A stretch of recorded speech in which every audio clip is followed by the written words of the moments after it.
Hi, ಎಲ್ರಿಗೂ ನಮಸ್ಕಾರ. Welcome to my channel. ಇವತ್ತು ನಾವು world's most natural super food moringa chutney powder ಮಾಡ್ತಾಯಿದ್ದೀವಿ. ಅದಕ್ಕೆ ಬೇಕಾಗಿರುವಂಥ ಪದಾರ್ಥಗಳು, ಒಂದು 2 ಕಪ್ ಅಷ್ಟು ಮೊರಿಂಗಾ ಪೌಡರ್ನ ಸನ್ ಡ್ರೈಡ್ ಮಾಡ್ಕೊಂಡಿದ್ದೀವಿ, ಅರ್ಧ ಕಪ್ಪು ಬಿಳಿ ಎಳ್ಳು, 1 ಕಪ್ಪು ಕಡಲೆಬೇಳೆ, 1 ಕಪ್ಪು ಉದ್ದಿನಬೇಳೆ, 1 ಕಪ್ ಆಗೋಷ್ಟು ಕಡಲೆ ಬೀಜ, ಒಂದು ಅರ್ಧ ಮುಕ್ಕಾಲಷ್ಟು ಒಣಕೊಬ್ಬರಿ, ಆಮೇಲೆ ಆ ಖಾರಕ್ಕೆ ತಕ್ಕಷ್ಟು ಒಬ್ಬೊಬ್ಬರು ಒಂದೊಂದು ಥರ ಅವ್ರವ್ರ ಖಾರಕ್ಕೆ ಎಷ್ಟು ಬೇಕೋ ಅಷ್ಟು ಹಾಕೋಬೋದು. ನಾನು ಇಲ್ಲೊಂದು 8 ಒಣಮೆಣಸಿನ್ಕಾಯಿ ತೊಗೊಂಡಿದ್ದೀನಿ. ಮತ್ತು ಈಗ ಬನ್ನಿ ಹಾಗೆ ಇದನ್ನ ಫ್ರೈ ಮಾಡಿಕೊಂಡು ಇದ್ರ ಬಗ್ಗೆ ಬೇಕಾಗಿರೋಂಥ ಮಾಹಿತಿನ ಹೇಳ್ತೀನಿ. ನಾವು ಇದನ್ನೆಲ್ಲ ಒಂದೊಂದೇ. ಇದು ಬಿಳಿ ಎಳ್ಳು ಅರ್ಧ ಕಪ್ಪು, ಮೂಳೆಗೆ ತುಂಬ ಒಳ್ಳೆಯದು. ಮಕ್ಕಳಿಗೆ ಹಾಗೆ ತಿನ್ನಿ ಅಂತಂದರೆ ಮಾತ್ರ ಯಾವ ಐಟಮು ತಿನ್ನೋದಿಲ್ಲ. ಹಾಗಾಗಿ ನಾವು ಮನೇಲಿ ಏನು ಮಾಡಬೇಕು ಅಂದರೆ, ಇದನ್ನೆಲ್ಲ ಈ ಥರ ಚಟ್ನಿ ಪುಡಿಗಳು ಅಥವಾ ಲಡ್ಡು ಅಥವಾ ಬೇರೆ ಬೇರೆ ಪದಾರ್ಥಗಳು ಮಾಡಿಕೊಟ್ರೆ ನೋಡಿ, ಅವಾಗ ನೋಡಿ ಬೇಡ ತಿನ್ಬೇಡ್ವೋ ಅಂತಂದರೂ ಕೂಡ ಆರಾಮ್ಸೆ ಎತ್ಕೊಂಡು ತಿಂದ್ಬಿಡ್ತಾರೆ, ಟೇಸ್ಟಿಯಾಗಿರುತ್ತೆ. ಹಾಗಾಗಿ ಈ ಮೊರಿಂಗಾ ಪೌಡರ್ ಏನೇನಕ್ಕೆ ಒಳ್ಳೆಯದು ಅಂತ ನಾವು ಹೇಳ್ತಾ ಹೋದರೆ, ಅಡಿಯಿಂದ ಮುಡಿ ತನಕ ಎಲ್ಲ ಥರದ್ದು ಪ್ರಾಬ್ಲಮ್ಸು ಕೂಡ ಮೊರಿಂಗಾ ನಿಜವಾಗ್ಲೂ ಸೂಪರ್ ಫುಡ್ ಅಂತಂದರೆ ಯಾರೂ ಇದನ್ನು ತಿನ್ನದೇ ಇಲ್ಲ ಅನ್ನೋರು ತುಂಬ ಕಡಿಮೆ. ಮಕ್ಕಳನ್ನ ಬಿಟ್ಟರೆ ಎಲ್ಲರೂ ತಿಂತಾರೆ ಅಲ್ವಾ. ಯಾವ ಡಾಕ್ಟ್ರನ್ನ ಕೇಳಿದ್ರು B12 ಯಾವುದೇ ವಿಟಮಿನ್ಸು ಕಮ್ಮಿ ಇದೆ ಅಂತಂದರೂ ನಿಮಗೆ ಮೊರಿಂಗಾ ಪೌಡರ್ ತೊಗೊಳ್ಳಿ ಅಂತ ಹೇಳ್ತಾರೆ.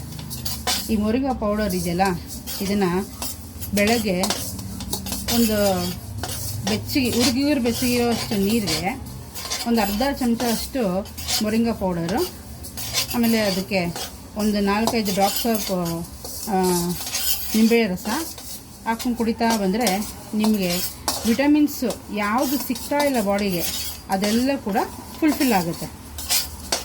ಜೊತೆಗೆ ಇದನ್ನು ತಿನ್ನೋದ್ರಿಂದ ತುಂಬ ಈ ಮಕ್ಕಳಿಗೆ ಬಿಳಿ ಕೂದಲು ಬರೋದು, ವಯಸ್ಸಾಗ್ತಾ ಕಾಯಿಲೆಗಳು ಬರೋದು ಇದೆಲ್ಲ ಕಡಿಮೆ ಆಗುತ್ತೆ.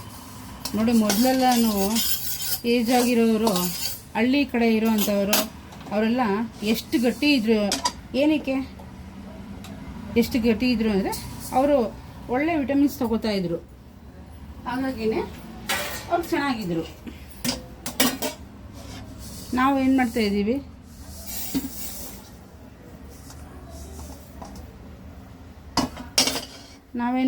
ಅಂದರೆ ಯಾವುದು ಅನೆಲ್ದಿ ತಿನ್ನಬೇಕೋ ಅದನ್ನ ತಿಂತಾಯಿದ್ದೀವಿ. ಈಗ ಇದು ಕಡಲೆಬೇಳೆ ಹಾಕ್ತಾ ಇರೋದು, 1 ಬಟ್ಲು ಹಾಕ್ಕೊಂಡಿದ್ದೀನಿ ಕಡಲೆಬೇಳೆ. ನಾವು ಇದನ್ನು ಈ ಕ್ವಾಂಟಿಟಿ ಬಂದು 6 ಜನಕ್ಕೆ 1 ವಾರಕ್ಕಾಗೋಷ್ಟು ಇದನ್ನು ಚಟ್ನಿ ಪುಡಿ ದೋಸೆಗೂ ಆಗುತ್ತೆ, ಇಡ್ಲಿಗೂ ಆಗುತ್ತೆ, ಬಿಸಿ ಬಿಸಿ ಅನ್ನಕ್ಕೆ ತುಪ್ಪ ಹಾಕ್ಕೊಂಡು ತಿಂದರೆ ಅಂತೂ ಸೂಪರಾಗಿರುತ್ತೆ. ಬಾಣಂತಿಗೂ ತುಂಬ ಒಳ್ಳೆಯದು. ಇದು ಮಕ್ಕಳಿಗೂ ಮೆಮೊರಿ ಪವರ್ ಕೂಡ ಜಾಸ್ತಿ ಮಾಡುತ್ತೆ. ಯಾವ್ಯಾವುದು ಹೇಳೋಕ್ಕಾಗಲ್ಲ ಹೇಳ್ರಿ, ಎಲ್ಲ ಥರನೂ ಈ ಮೊರಿಂಗಾ ಲೀಫ್ ಒಳಗಡೆ ಅಡಗಿದೆ. ಅದಕ್ಕೆ ಇದನ್ನು ವರ್ಲ್ಡ್ಸ್ ಮೋಸ್ಟ್ ಪವರ್ಫುಲ್ ಅಥವಾ ಸೂಪರ್ ಫುಡ್ ಅಂತ ಕರೀತಾರೆ. ಎಷ್ಟು ಮಾತಾಡಿದ್ರು ಕೂಡ ಮೊರಿಂಗಾ ಬಗ್ಗೆ ಸಾಕಾಗಲ್ಲಪ್ಪ, ಅಷ್ಟು ಮಾಹಿತಿ ಇದೆ ಇದ್ರ ಬಗ್ಗೆ. ಕಡಲೆಬೇಳೆ ಹಾಕಿದ್ದೀನಲ್ಲ, ಈಗ ಇದನ್ನು ಕೆಂಪಗಾಗೋರು, ಕೆಂಪು ಅಂದರೆ ತುಂಬ ಕೆಂಪಲ್ಲ, ಒಂದು ಹದ, ಅದು ಹುರಿದಾಗ ಗಮ್ ಅಂತ ವಾಸನೆ ಬರಬೇಕು, ಅಷ್ಟು ಹುರ್ಕೊಂಡ್ರೆ ಸಾಕು.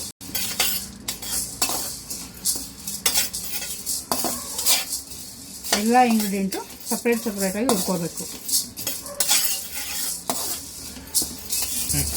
ಇಷ್ಟು ಕೆಂಪಗಾದರೆ ಸಾಕು.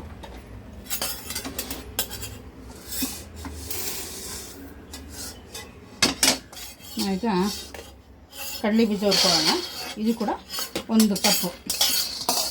ನಾವು ಚಟ್ನಿಗೆ ಹುರ್ಕೊಳ್ತೀವಲ್ಲ, ಸೇಮ್ ಅದೇ ಅದಕ್ಕೆ ಹುರ್ಕೊಂಡ್ರೆ ಸಾಕು. ಎಷ್ಟು ಟೇಸ್ಟಿಯಾಗಿರುತ್ತೆ ಅಂತ ಇದು ಮನೇಲಿ ಟ್ರೈ ಮಾಡಲೇಬೇಕು.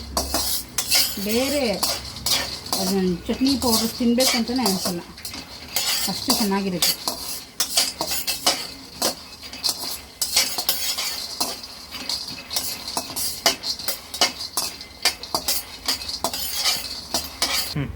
ಈ ಹದಕ್ಕೆ ಕಡಲೆಬೀಜ ಹುರಿದ್ರೆ ಸಾಕು.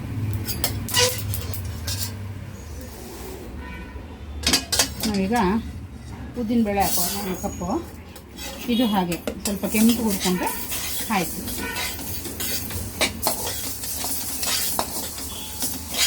ನಾವು ಇದ್ರ ಜೊತೆಗೇ ಒಣಮೆಣಸಿನ್ಕಾಯಿ ಹಾಕೋಬೋದು.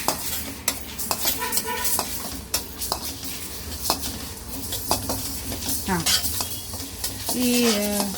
ಈಗ ಈ ಒಂದು ವಾರ ನಾವು ಮೊರಿಂಗಾ ರೆಸಿಪಿ ಮಾಡೋಣ ಅಂಥೇಳಿ ಅಂದ್ಕೊಂಡಿದ್ದೀನಿ. ನಿಮ್ಗೆ ಯಾರಿಗೆ ಮೊರಿಂಗಾ ರೆಸಿಪಿಗಳು ಯಾವ್ಯಾವ್ದು ಬೇಕು ಅಂತ ನಿಮಗೊಂದು ನನಗೆ ಕಾಮೆಂಟ್ ಮಾಡಿ. ಹಾಗೆ ಸಬ್ಸ್ಕ್ರೈಬ್ ಮಾಡ್ಕೊಳ್ಳಿ. ನೀವು ಸಬ್ಸ್ಕ್ರೈಬ್ ಮಾಡ್ಕೊಳ್ಳೋದ್ರಿಂದ ನಾನು ಮಾಡೋವಂಥ ಹೊಸ ವಿಡಿಯೋಗಳು ನಿಮಗೆ ಬೇಗ ರೀಚ್ ಆಗುತ್ತೆ. ಅದರಿಂದ ನನಗೂ ಕೂಡ ಹೊಸ ಹುರುಪು ಬರುತ್ತೆ.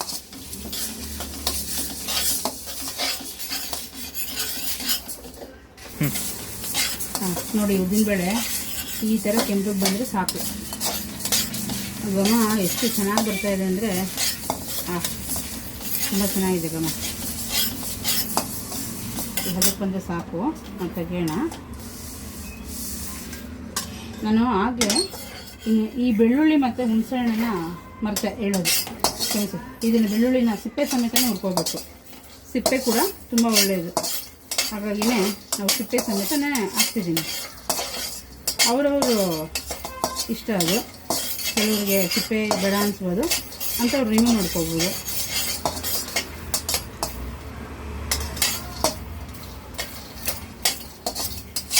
ಈ ರೆಸಿಪಿ ನೋಡಿ ನಿಮ್ಗೆ ಏನು ಅನ್ನಿಸ್ತು ಅದನ್ನು ಕೂಡ ಮರೀದೆ ಕಾಮೆಂಟ್ ಮಾಡಿ.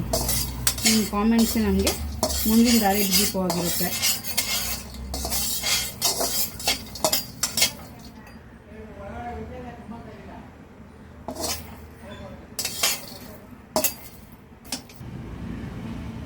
ಇದ್ರ ಜೊತೆಗೆ ಒಂದು ಸ್ವಲ್ಪ ಹುಣಸೆಹಣ್ಣು ಕೂಡ ಇದಕ್ಕೆ ಬೇಕಾಗೋಷ್ಟು ಹುಣಸೆಹಣ್ಣು ಇರಲೇಬೇಕು. ಚಟ್ನಿ ಪುಡಿ ಅಂದಿದ ತಕ್ಷಣ ನಮ್ಗೆ ಹುಣಸೆಹಣ್ಣು ಇಲ್ಲ ಅಂತಂದರೆ ಅದು ಚಟ್ನಿ ಪುಡಿ ಆಗೋದೇ ಇಲ್ಲ. ಸೊ ನಾನಾಗಲೇ ಅದು ಪದಾರ್ಥಗಳು ತೋರಿಸುವಾಗ ಅದನ್ನು ಹೇಳಲಿಲ್ಲ, ಹಾಗಾಗಿ ಈಗ ತೋರಿಸ್ತಾ ಇದ್ದೀನಿ. ಇದೆಲ್ಲ ಸ್ವಲ್ಪ ಚೆನ್ನಾಗಿ ಫ್ರೈ ಆದಮೇಲೆ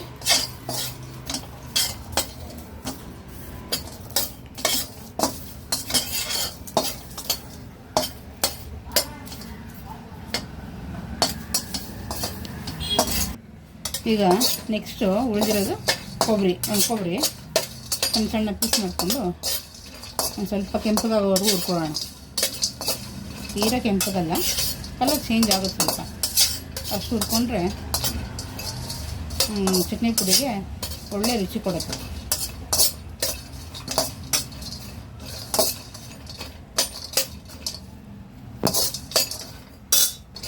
ಈಗ ನೋಡಿ ಇಷ್ಟು ಕೆಂಪಗಾಗಿದೆ. ಈಗ ನಾವು ಹುರಿದಿರೋ ಪದಾರ್ಥಗಳನ್ನೆಲ್ಲ ಒಂದು ಸ್ವಲ್ಪ ತಣ್ಣಗೆ ಮಾಡಿಕೊಂಡು ಆಮೇಲೆ ಅದನ್ನು ಮಿಕ್ಸಿ ಮಾಡುವಾಗ ನಾನು ನಿಮಗೆ ಹೇಳ್ತೀನಿ ಏನೇನು ಮಾಡಬೇಕು ಅಂತ. ಓಕೆ, ನೋಡಿ ಈಗ ಇದು ಆರಿಸಿದ್ದೀನಿ, ತಣ್ಣಗಾಗಿದೆ. ಇದು ಈಗ ತರ್ತರಿಯಾಗಿ ಮಿಕ್ಸಿನಲ್ಲಿ ಪೌಡ್ರ್ ಮಾಡ್ಕೊಳ್ಳೋಣ.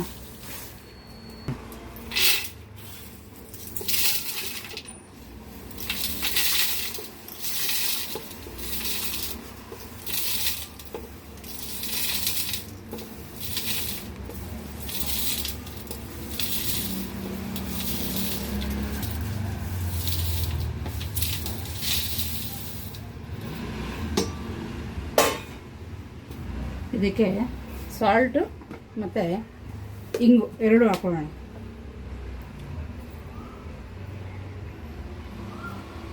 ರುಚಿಗೆ ನಿಮಗೆ ಎಷ್ಟು ಬೇಕೋ ಅಷ್ಟು ಹಾಕೊಳ್ಳಿ.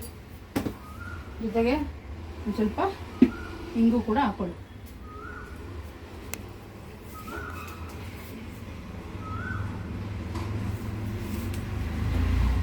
ಮೊರಿಂಗಾ ಪೌಡರ್ ಇದೆ.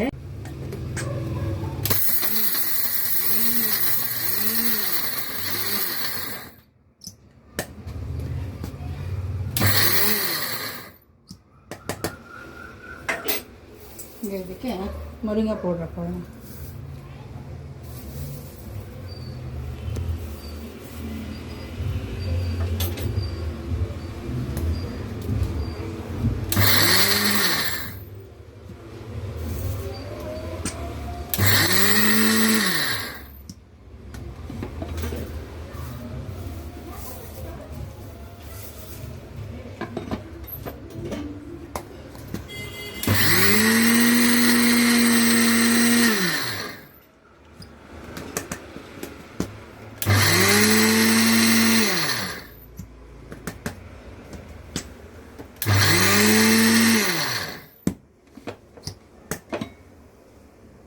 ನೋಡಿ ಕಾಣ್ತಿದ್ಯಾ, ಸೂಪರಾಗಿರೋಂಥ moringa powder, moringa chutney powder.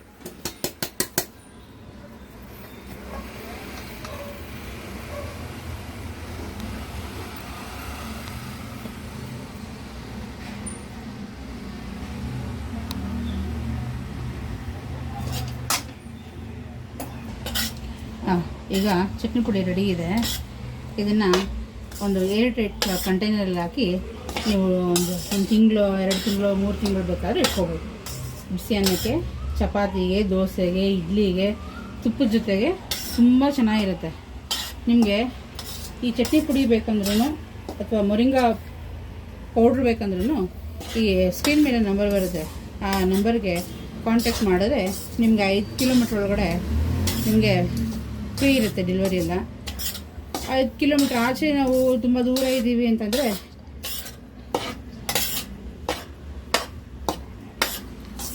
Standard ಸ್ವಲ್ಪ ಅಮೌಂಟ್ ಏನಾದರೂ ಇರುತ್ತೆ.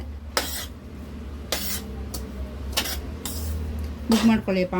ಜೊತೆಗೆ ನಿಮ್ಮ ಸಪೋರ್ಟ್ ನಮ್ಗೆ ಯಾವಾಗಲೂ ಇರಲಿ. Thank you for watching.